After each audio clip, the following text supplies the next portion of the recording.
To come right out and make a judgment or say flat out that globalization could or could not work for sustainable development would be an unfair generalization. It is rather a better approach to view the dilemma from both perspectives by evaluating the advantages and disadvantages of each and then consequently make a decision or a judgment as to which outweighs the other. To begin, it is important to understand and define what globalization is and understand the generally accepted definition.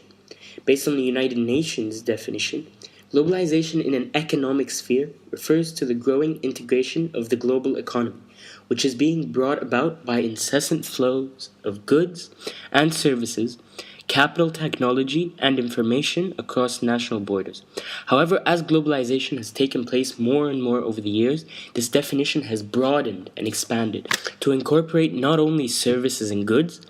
but rather to incorporate also this process in relation to the movement and cross-border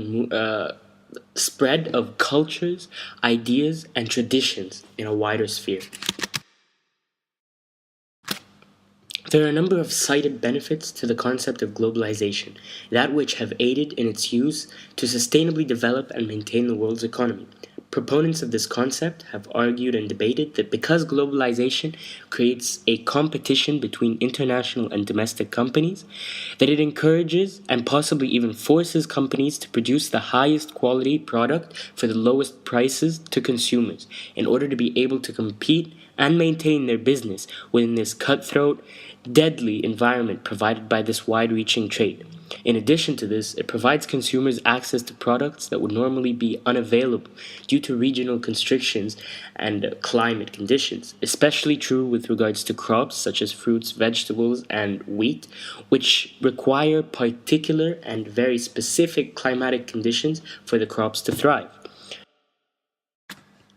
In contrast, there are also a number of cited disadvantages to the concept of globalization, those which have helped in dismissing globalization as a solution and option for sustainable development.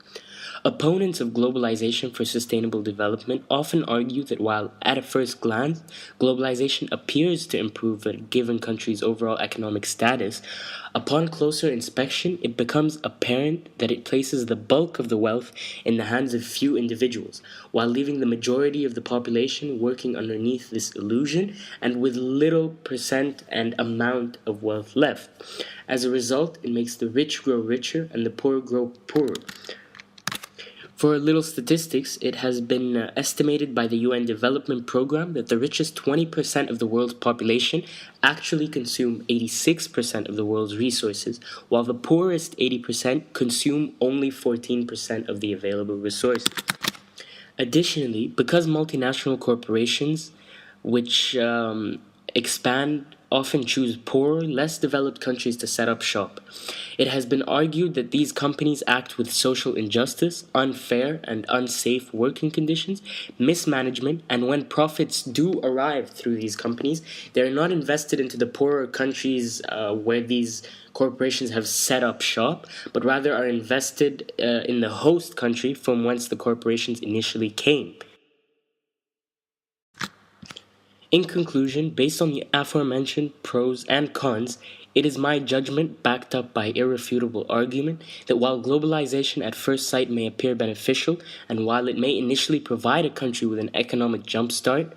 complete/full globalization is not an option for sustainable development. Rather, the solution is to make use of, depend on, and encourage domestic production in order to increase exports and allow the country to sustain and thrive on its own, while making use of some limited and/or controlled amounts of globalization in order to simply supplement that which cannot be produced and accomplished through the domestic production.